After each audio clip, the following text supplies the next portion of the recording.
Hello my lovely students, welcome back to the channel. This is Sonia and आज हम start करने वाले हैं क्लास 7th का सेकंड चैप्टर मैथ्स का भाई, ठीक है, which is arithmetic expressions. Part 1 है इसका, पेज नंबर 24 है, चेक कर लेना, देख लेना, बुक को खोल के बैठ जाना भाई, उसी के अंदर से हम क्वेश्चंस को करने वाले हैं, ठीक है। So begin with the first question which is choose your favorite number and write as many expressions as you can having that value। तो भाई आपको कोई नंबर चूज करना है, अपने आप से सोच लेना है कोई भी नंबर। सॉल्यूशन स्टार्ट करते हैं इसका, ठीक है। पार्ट फर्स्ट कर रहे हैं आज, क्योंकि भाई पार्ट्स में अगर हम करते हैं तो हम सारे क्वेश्चंस को अच्छे से कर लेते हैं, समझ लेते हैं, समझ में आ जाते हैं और पता भी नहीं चलता। अगर बहुत लंबी वीडियो बन जाएगी तो उसमें बोर्ड ऐसे बोर्डिंग से हो जाओगे, सो उसमें सब कुछ होच पोच हो जाएगा। सो क्या करेंगे भाई, हम पार्ट्स में पार्ट 1, पार्ट 2, पार्ट 3 एंड ऐसे ही हम सारे क्वेश्चंस करने वाले हैं इस चैप्टर के, जैसे हमने फर्स्ट चैप्टर में किया है, ठीक है। जिसे नहीं देखा है भाई देख लेना जाके फर्स्ट चैप्टर, उसके बहुत सारे हमने पार्ट्स बनाए हुए हैं, मजे मजे में पूरा चैप्टर हमने उसको क्लियर किया हुआ है, ठीक है। सो लिखते हैं जी कोई नंबर, जैसे सपोज कि मैंने कोई नंबर सोच लिया 30।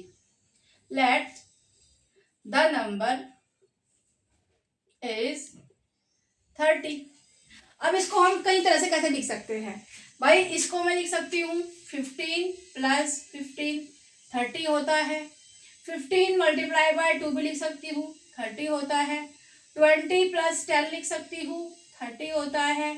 40 - 10 लिख सकती हूँ, 30 होता है, एंड सो ऑन। सो मैं उसको कई तरीके से लिख सकती हूँ। मैं इसको 60 / 2 लिख सकती हूँ विच इज 30। सो भाई हम इसको कई तरीके से लिख सकते हैं। ये हमारी क्या हो गई, ये हमारी एक्सप्रेशंस हो गई है। आई होप समझ में आया होगा। फर्स्ट क्वेश्चन में सिर्फ इतना ही था कि भाई कोई नंबर सोच लो, जैसे सपोज हमने कोई नंबर सोच लिया जी 2। Let the number is 2। हमने 2 सोच लिया। सो हम 2 को कैसे लिख सकते हैं भाई, हम 2 को 3 - 1 = 2 ऐसे लिख सकते हैं। हम 2 को 4 - 2 = 2 होता है, ऐसे लिख सकते हैं।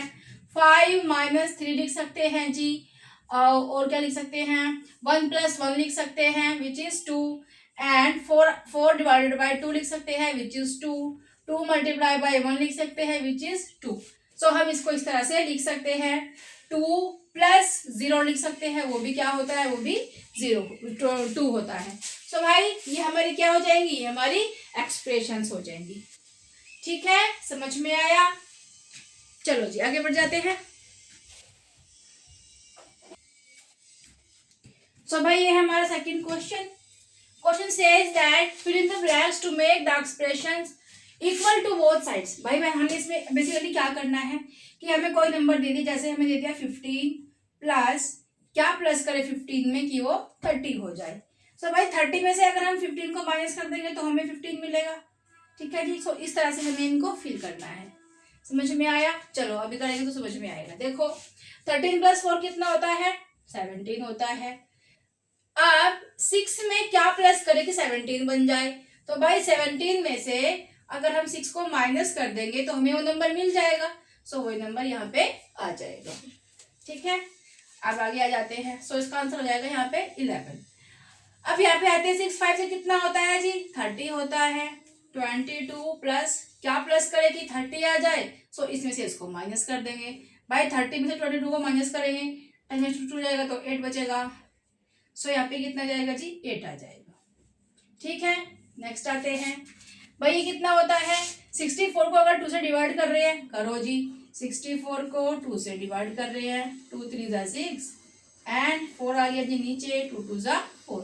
सो 32 आ गया। अब 32 8 के डबल में कौन से नंबर पे आता है, 4 नंबर पे। तो यहाँ पे क्या आ जाएगा जी, 4 आ जाएगा, ठीक है। देखो ये भी 32 होता है एंड ये भी 32 होता है। सिमिलरली ये 30 होता है एंड यहाँ पे 30। 17 = 17। सो बेसिकली कहा क्या है कि fill in the blanks to make the expressions equal on both sides मतलब इस साइड भी और इस साइड भी इक्वल जो है, तो ये इक्वल का साइन है, द साइन ऑफ इक्वल, ठीक है। तो जो इक्वल का साइन है उसका ये वाला साइड और ये वाला साइड, दोनों सारी साइड क्या करने हैं, हमें इक्वल करने हैं, ठीक है। समझ में आया?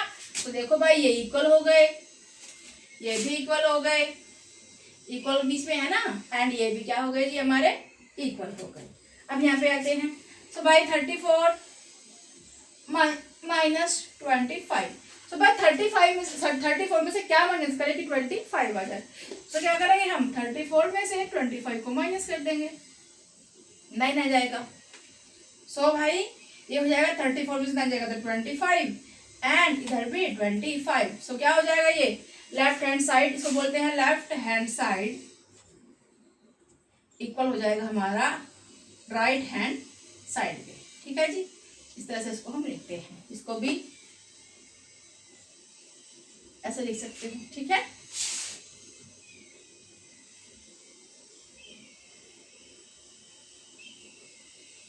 आई होप समझ में आ गया आपको। सेकंड क्वेश्चन भी very easy question, most easiest question in the world, ठीक है।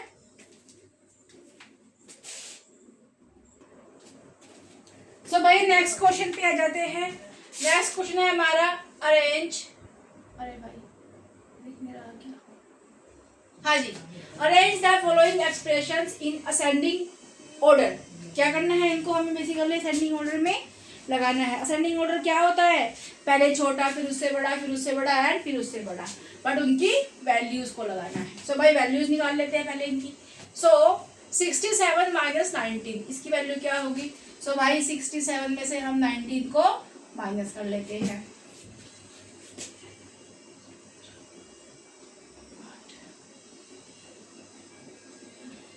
48, ठीक है जी। यहाँ पे क्या आ जाएगा हमारा 48, ठीक है। समझ में आया? चलो जी नेक्स्ट आते हैं 67 माइनस 20। तो यहाँ पे क्या करना है जी, 20 को माइनस करना है, क्या आ जाएगा जी 47 आ जाएगी इसकी वैल्यू 47। अब 35 और 25 को प्लस करना है, 35 एंड 25, सो 60 आ जाएगा जी, ठीक है। इसको कर लेंगे तो 55 आ जाएगा, एंड इसको करेंगे तो कितना आएगा, देखो 120 को डिवाइड कर रहे हैं 3 से, 3 4 12, ये आ गया जी 0। सो कितना आ जाएगा 40 आ जाएगा। सो भाई सबसे छोटा नंबर कौन है इसके अंदर, सबसे छोटा नंबर 40 है। सो इन असेंडिंग, तो कैसे लगाएंगे इसको असेंडिंग ऑर्डर में हम, सबसे पहले ई पार्ट क्या है 40 है, उसके बाद भाई ये तो हो गया हमारा, उसके बाद कौन है 47 विच इज बी पार्ट, सो 47 है, ये भी हो गया। उससे आगे कौन आता है, ए पार्ट आता है, वो कितना है जी 48 है। अब ए भी हो गया जी, कौन रह गया, उससे बड़ा कौन है 55 है, डी पार्ट, डी पार्ट हो गया जी हमारा 55, एंड लास्ट में कौन रह जाता है हमारा सी पार्ट विच इज 60। सो ये हो गया जी हमारे असेंडिंग ऑर्डर, ठीक है। पहले सबसे छोटा फिर उससे बड़ा फिर उससे बड़ा फिर उससे बड़ा एंड सबसे बड़ा सबसे लास्ट। नेक्स्ट क्वेश्चन है हमारा विच इज ग्रेटर, ये ज्यादा बड़ा है या फिर ये ज्यादा बड़ा है, कौन बड़ा है भाई देख लेते हैं। सो इसको और इसको प्लस कर लेते हैं, एंड इन दोनों को भी प्लस कर लेते हैं।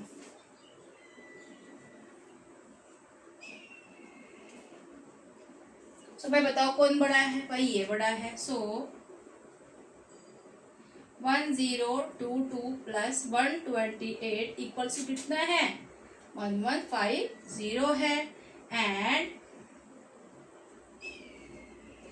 1023 प्लस 125 कितना आया 1148 आया। सो 1022 प्लस 128 इज ग्रेटर, ठीक है जी। इनमें से कौन सा बड़ा है, देखो 1022 प्लस 128 इनमें से बड़ा है। इस तरह से प्लस करके आपको दिखाना है, and you can solve the questions easily, alright. So भाई नेक्स्ट क्वेश्चन है हमारा, विच इज ग्रेटर, ये या फिर ये, इनमें से सबसे बड़ा कौन सा है। सॉल्यूशन करते हैं इसका कि भाई 113 में से 25 को माइनस कर रहे हैं, 5 6 7 8 9 10 11 13 7, अरे हो जाएगा 8, यहाँ पर 10 हो जाएगा तो 8 बचेगा जी, ठीक है। एंड 1112 माइनस 24,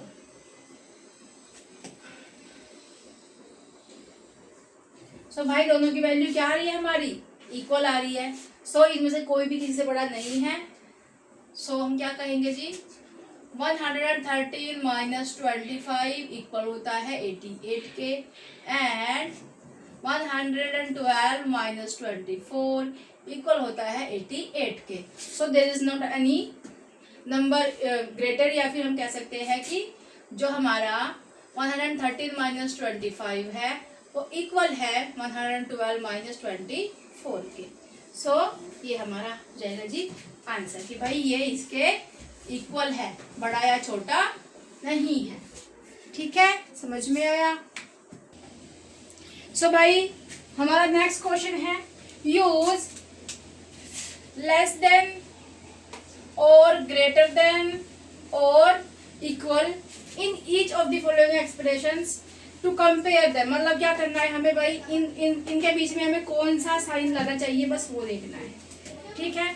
क्या करेंगे, बेसिकली प्लस करेंगे तो वो टाइम लग जाएगा। देखो क्या करेंगे भाई, यहाँ पे 245 है, वेरी गुड, लेकिन यहाँ पे 246 है तो ये बड़ा हुआ। यहाँ पे 289 है, यहाँ पे 285 है। भाई समझ में नहीं आया कि कौन सा बड़ा हो सकता है।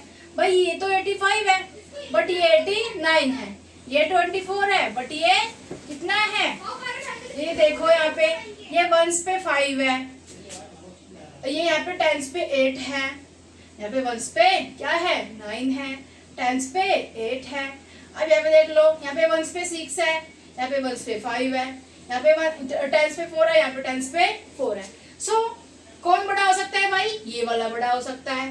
देखो 1s पे 9 है यहाँ पे, ठीक है। अब भाई 10s पे तो इक्वल नंबर है, यहाँ पे 5 है, यहाँ पे मतलब 6 है, तो एक का ही फर्क आ रहा है। ये ही बड़ा होगा, ठीक है। यहाँ पे या तो ये इसके इक्वल होगा या तो इससे बड़ा होगा। ये होता है कि भाई ये इससे बड़ा भी हो इस वाली संख्या से ये वाली संख्या इससे बड़ी हो सकती है या फिर इक्वल हो सकती है। करके देख लो, 245 प्लस 289,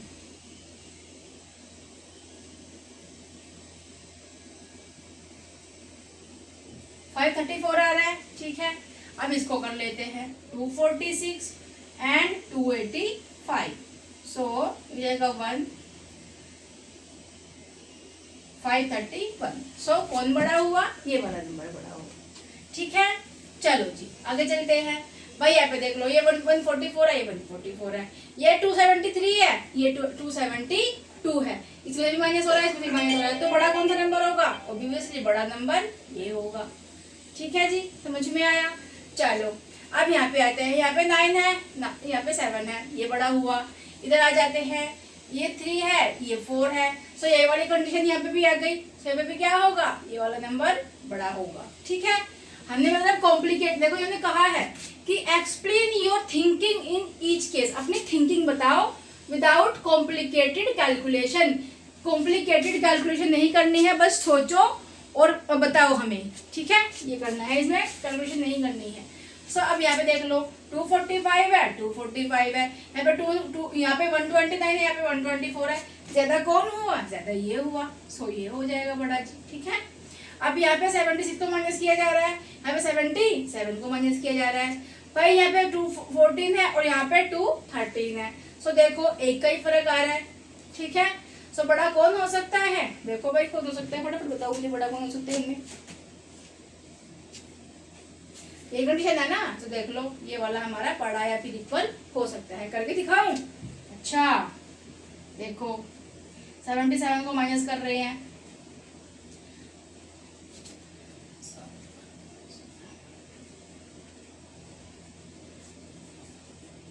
ये जाएगा हमारा 6, यहाँ पे बच गया 10, से ये जाएगा तो बच जाएगा हमारा 3, 136। एंड यहाँ पे इसी को तो किया था, अब इसको करेंगे। ये कितना हो जाएगा 76 को माइनस कर रहे हैं। सो ये हो जाएगा हमारा 7 8 हो जाएगा, ठीक है। एंड हो जाएगा हमारा 3 और हो जाएगा 138। सो ये वाला नंबर हमारा बड़ा हुआ, ठीक है, समझ में आया। सो एक बात ये देखनी होती है कि भाई देखो, जैसे ये 144 प्लस कर रहे हैं हम, अब यहाँ पे तो मैंने लिख दिया 634 एंड इधर लिख दिया मैंने 144 ही लिखा, प्लस कर दिया 633 के साथ। सो देखो क्या हो रहा है, बेसिकली यहाँ पे एक कम हो रहा है बस, और कुछ नहीं हो रहा है। 6 है 3 है 6 है 3 है, बस ये तो कम है। सो कौन सा वाला नंबर बड़ा होगा, ये वाला बड़ा होगा। इस तरह से मैंने इसको सोचा है, थिंकिंग करी है, ठीक है। Explain your thinking in each case. अपनी थिंकिंग को ही यहाँ पे प्रायोरिटी देनी है, यहाँ पे हमें कॉम्प्लिकेटेड कैलकुलेशन नहीं करनी है। आई होप समझ में आ गया होगा आपको, प्यारे प्यारे हमारे नन्हे मुन्ने बच्चों, ठीक है। चलो जी नेक्स्ट करते हैं। So our next question is, Irfan spend 15 rupees on a biscuit packet and 56 rupees on तूर दाल। सो भाई एक बच्चा है इरफान, उसने तूर दाल खरीदी है 56 रुपीज़ की एंड उसने बिस्किट खरीदा है 15 रुपीज़ का। So the total cost of rupees इतनी हो गई। Very good. He gave 100 rupees to shopkeeper, so he should get back 100 minus total cost. Can we write the expression as, क्या हम इस एक्सप्रेशन को इस तरह से लिख सकते हैं? सो भाई देखो, हम इस तरह से इसको नहीं लिख सकते। अगर हम इसको ऐसे लिखेंगे सो क्या हो जाएगा 100 माइनस 56 प्लस, अरे भाई 15 प्लस 56। सो भाई ये प्लस की वैल्यू है एंड ये प्लस की वैल्यू है, सो कितनी हो जाएगी, इतनी हो जाएगी ये। एंड उसके पास में कितने रुपए बचेंगे, उसके पास में बच जाएंगे भाई हमारे इतने रुपए, लेकिन उसके पास तो 100 रुपीज ही थे। सो ये एक्सप्रेशन सही नहीं है, ठीक है। सो हम इसका सॉल्यूशन कैसे लिखेंगे जी, लिखते हैं no, the expression 100 minus 15 plus 56 is not correct. तो भाई कैसे लिखना पड़ेगा, सो भाई ऐसे लिखेंगे 100 माइनस 15 प्लस 56, ठीक है। सो इससे क्या होगा 100 माइनस 50 और 56 कितना होता है, प्लस कर लेते हैं 71। एंड जब हम इसमें से इसको माइनस करेंगे 100 में से 71 को माइनस कर रहे हैं, सो ये हो जाएगा 9, ये 9 में से आ जाएगा तो 2 बचेगा। सो कितना हो जाएगा 29 रुपीज उसके पास में बच जाएंगे। सो हम इसको इस तरह से नहीं लिखेंगे, हम इसको इस तरह से लिखेंगे। क्यों लिखेंगे भाई देखो, इसका एक रीजन और है कि भाई 100 माइनस 15 प्लस 56 हम इसको लिख रहे हैं।